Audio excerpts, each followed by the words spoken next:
Il faut bien voir que le Maroc est un vieil État-nation. Vieil État-nation, une simple référence permettra de mettre en évidence cette idée.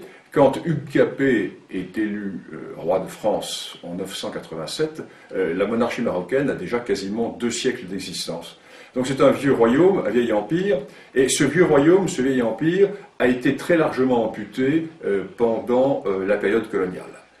Le Maroc était en décadence au XIXe siècle, et il a été amputé à l'est et au sud. Amputé à l'est très largement par la France, lorsque la France a constitué l'Algérie. Et la France a poussé vers l'ouest les frontières de l'Algérie, et ce faisant, les frontières du Maroc ont reculé. Et le Maroc a été ensuite très largement amputé vers le sud. C'est ainsi que les Espagnols, en s'installant dans ce qui deviendra le Sahara occidental, ont complètement coupé le Maroc de ses vieilles racines, de ses grands axes nord-sud qui reliaient le cœur du Maroc à la vallée du fleuve Sénégal et jusqu'à la boucle du Niger. En d'autres termes, les racines africaines, d'où sont sorties de très nombreuses dynasties marocaines, ont été coupées à la suite de cette occupation espagnole. Et lorsque l'indépendance du Maroc a été reconnue par la France et par l'Espagne, en 1956, le Maroc s'est retrouvé dans ses frontières coloniales.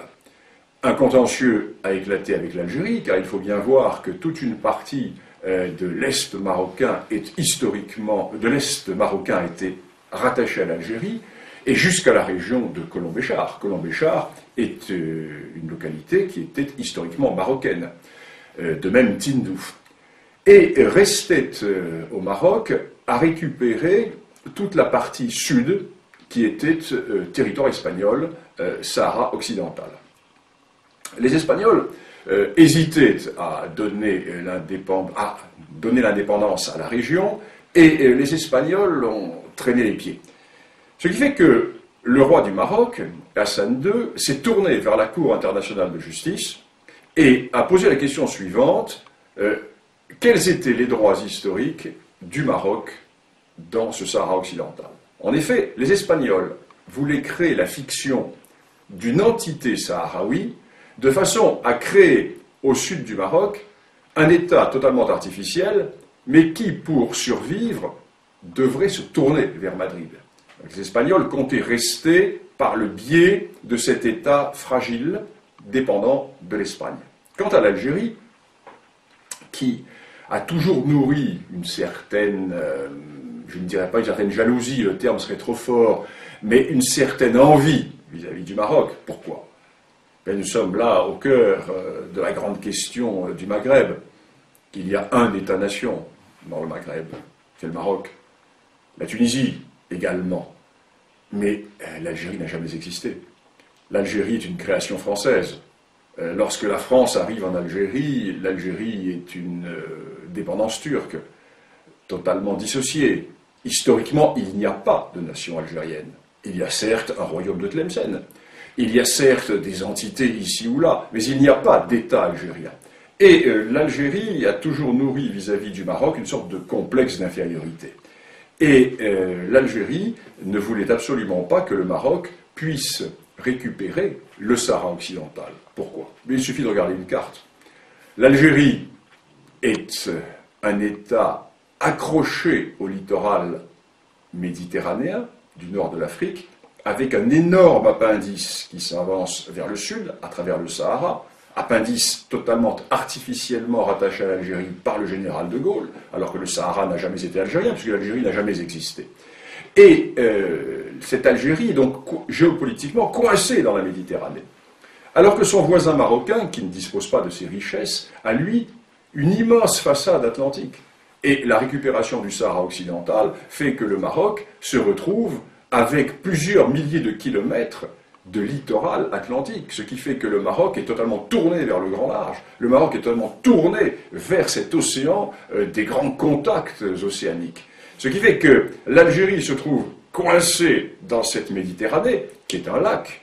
Il suffit de fermer le détroit de Gibraltar et la Méditerranée est totalement asphyxiée. Tandis que le Maroc, lui, n'a pas cette géopolitique de l'enfermement. Le Maroc est tourné vers le grand large. Donc, l'Algérie va soutenir la position espagnole, qui est de créer une entité artificielle, un État artificiel sahraoui, qui permettrait à la fois à l'Algérie d'avoir une sorte de débouché vers l'Atlantique, et qui permettrait au Maroc de maintenir, à l'Espagne, pardon, de maintenir une certaine position dans la région.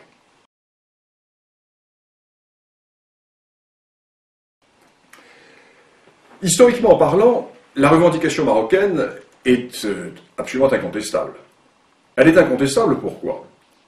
Parce que 5 des dynasties marocaines sont sorties du Sahara occidental ou du Grand Sud saharien.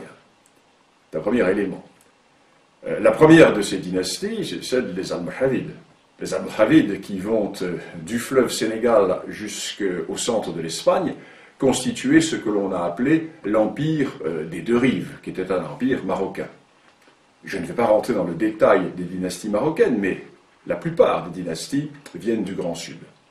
Deuxième élément, nous avons les réalités qui étaient les réalités économiques et politiques. Toute la vallée du fleuve Sénégal, la vallée du fleuve Niger, la boucle du Niger était tournée vers le Maroc. N'oublions pas qu'au XVIe siècle, Tombouctou était une ville marocaine. La prière à Tombouctou était dite au nom du sultan du Maroc. Le pachalik de Tombouctou était un pachalik marocain. N'oublions pas également que les grandes routes transsahariennes qui permettaient de mettre en relation le monde ouest-africain avec le monde méditerranéen étaient sous contrôle marocain et aboutissaient dans les grands marchés du sud du Maroc. Nous avons toutes ces réalités qui font que lorsque le roi Hassan II a déclaré qu'en récupérant le Sahara occidental, le Maroc renouait avec les racines d'un arbre dont les feuillages sont tournés vers la Méditerranée, le roi du Maroc avait une image qui était très belle et qui était tout à fait réaliste et qui montrait bien ce qu'était cette réalité. Alors le problème est que en Europe, nous avons toujours cette vision européocentriste, européocentrée, et nous avons également la déformation de l'histoire immédiate. Il est évident que dans les années 1890, lorsque se posa la question marocaine, le Maroc était en état de décadence, en état profond de décadence, et il n'était pas en mesure d'exercer sa souveraineté sur l'ensemble de ces territoires du Sud. Et nous avons cette vision qui est une vision du XIXe siècle. Or, la véritable réalité politico-historique et géopolitique de cette région est largement antérieure au XIXe siècle.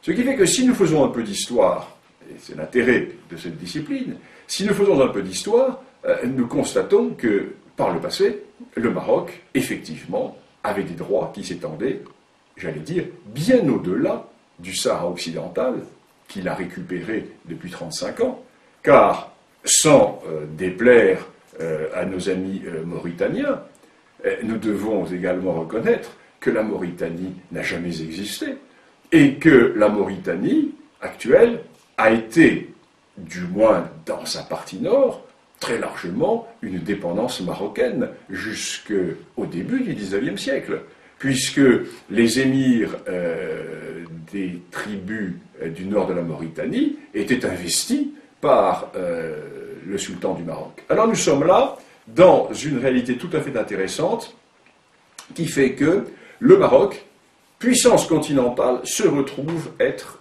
une puissance maritime. Et tout le cœur de la question repose à Alger. Car il n'y a de question du Sahara occidental que parce que l'Algérie n'accepte pas, elle n'ose pas le dire ouvertement, tout simplement parce que l'Algérie n'accepte pas de voir que son voisin occidental, que son voisin marocain, se retrouve doté d'atouts géopolitiques considérables qui vont faire que dans le siècle à venir, le Maroc va avoir un rôle tout à fait déterminant dans la géopolitique de cette partie de l'Afrique, alors que l'Algérie, en dépit de ses richesses découvertes par la France au Sahara, n'est qu'un État enclavé dans cette Méditerranée qui n'est qu'une sorte de grand lac Léman par rapport à cet océan Atlantique qui est la mer de contact avec tous les océans du monde.